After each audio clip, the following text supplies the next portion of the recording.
obviously re-signed with Gloucester. Just tell me how you feel. You must be really pleased. Oh yeah, it's a great feeling. Signing with this club since I've been there since 18s and just growing up and with other players is great. Signing with another couple of good academy boys and especially learning off amazing first team boys. So just the experience they give you and the knowledge they give you to progress yourself as an individual is really good. And yeah, is that the main reason why you wanted to re-sign with Gloucester? Was there, what are the reasons you wanted to stay with the club? I just think they got a great outfit there. The coaches staff are really just really helpful and they're easy to talk to, really approachable. Just players, every staff, they all get on really well. It's just a nice outfit to be, and the experience I've had so far, I'm grateful for, and hopefully there's many more to come. Yeah, definitely. And re-signing with Gloucester, you must have some really proud family and friends. Oh yeah, definitely. A lot of people still say England, you can play for England and stuff, but I'm just focusing on the task at hand, and that's getting as many games as I can to my belt. Obviously, it was a tough season this season, only playing 5-6 games max, and obviously our last couple of games cancelled, which was gutting for the whole squad. But yeah, I think this season now trying to get training pre-season, trying to get as fit as I can, match fit, and just trying to get as many games on my belt as possible. Yeah, you mentioned there, the difficult year it's been with COVID. You reckon you played, about 5 or 6 games? I mean, how good was it to still get those opportunities? Obviously, you made a Premiership appearance and stuff like that. Just tell me about how key getting those opportunities are for you. Oh, it's massive. Like I said, you're training with the best in training and you're learning every session. So getting on the pitch and trying to show what you've learned is massive. And especially when you've got such a good group of boys, if there's a mistake, they tap on the back and carry on. And we're all in the games together. So it's great. It's great to get out there. And as part of the academy, quite often we hear George Stivington, talking in the press, talking about how important the academy is, to the future of the club and that pathway of talent coming through. That must be really sort of motivating and encouraging to hear from your point of view. Oh yeah, definitely. I think it gives a lot of us young boys a good spirit to just go out there, show what we can do, especially in training. It's just another opportunity, isn't it? If we're not playing games, just train to show what you can do. And if the coaches trust and believe in you, I'm sure they will.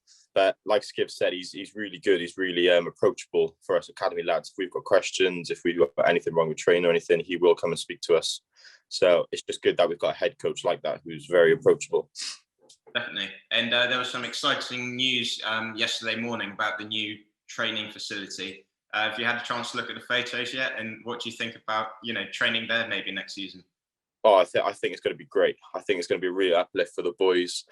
It's just nice to get a new, fresh start for the season, especially going out with this COVID. It's not how we wanted to, but a new training facility now, like new Astro pitch and everything, it's just going to be really good. And it's just a nice, fresh start. And it helps not going over the bumps over Hartbury then, doesn't it? The speed bumps. Yeah, good point. Yeah, and obviously looking to pre-season and next season. What's sort of your plan now? When does pre-season start? Have you got a bit of time off now? Can you enjoy some sunshine, or are you still training away? Yeah, we start on the 19th of July. So we got a bit of downtime and stuff. We got 5 weeks off, which is more than enough. Grateful for that. Yeah, it's one of the things where you're trying to, because after COVID, you're trying to build up back into your training regime, so you can't go full out. So you've got to go 25% in some sessions and build up. I'm still aching for my first gym session, but I'll probably have a down week off, go somewhere with my mates, go somewhere with my girlfriend and the family, and then just hit training hard then.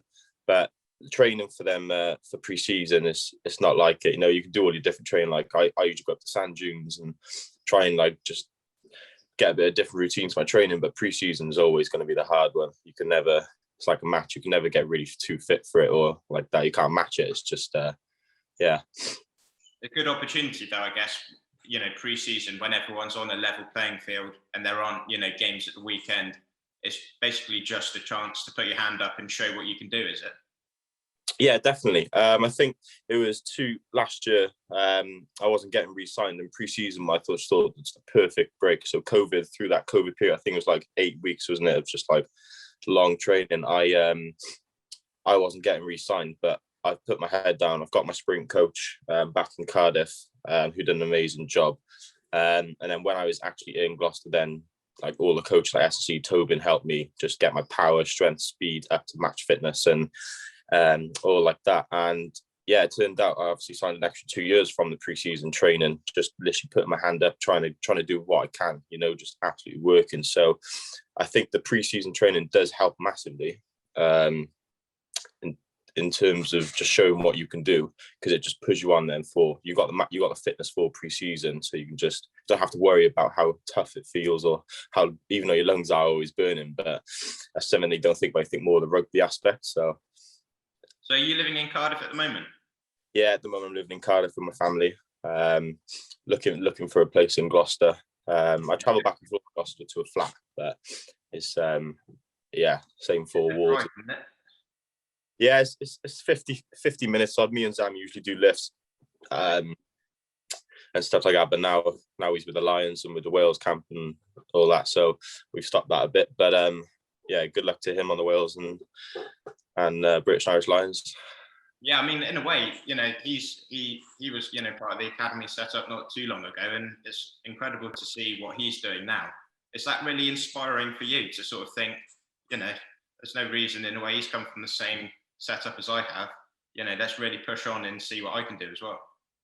Oh yeah, definitely. I mean, me and Zam have been close ever since Hartbury, and like he's learned off me like the young years, and now I'm learning off him. So it's massive how the roles change. But I just think watching him play and like his speed, his acceleration, even his skill, is something we can all learn. Like each player at Gloucester's got something different. It's like you've had the Matt Banahans, who's more experienced, not quite the pace there, but more experienced, and you've got Johnny May, who's just, you know what I mean, he is just knowledgeable about the game. So it's just learning off different player positions. And a player like Zam, who's like new to the game and learning new experiences, it's good to chat to him. Yeah, I guess it's like a balance, isn't it? Because as great as those players are at sort of teaching you and learning from them, in a way, you could view it as you might not be getting as many, game time for the first team at the moment because they're there. But I guess you've just got to view it as you're learning from them and just using their knowledge to improve you as a player. Oh yeah, definitely. Yeah. Like I said earlier, training with the best, you've got British Irish Lions, internationals, and not all clubs have that. So just training with them and learning off them and asking them questions, it's like being a sponge to them. You've just got to soak up every information that they say. Like Charlie Sharples, Jace Woodwards, you've everything you ask, you have to take in, because they're so knowledgeable. It's great to have at the club. And for young heads, as myself, like 21, Jake, who's 21, it's just so good to just get the info and just make sure you do suck it up. Yeah, that's great. And yeah, just finally, have you set any goals for the next season, or are you just going to, take it each week as it comes? I guess you want to, get a bit more game time under your belt, ideally. But yeah, have you set yourself any goals or targets? Yeah, for me, it's more like getting game time and taking each game as it can. Like I've got long-term goals, like you want to play for Wales and stuff like that, but that will happen. At the moment, I'm focused on Gloucester and my job and my task at hand, which is now as pre-season, get myself fit enough. Pre-season, go out there, show what I can do, and put my hand up, and hopefully get the first couple of games for Gloucester. So that would be really impressive. But just got to show the coaches what I've got, and hopefully we'll see from there.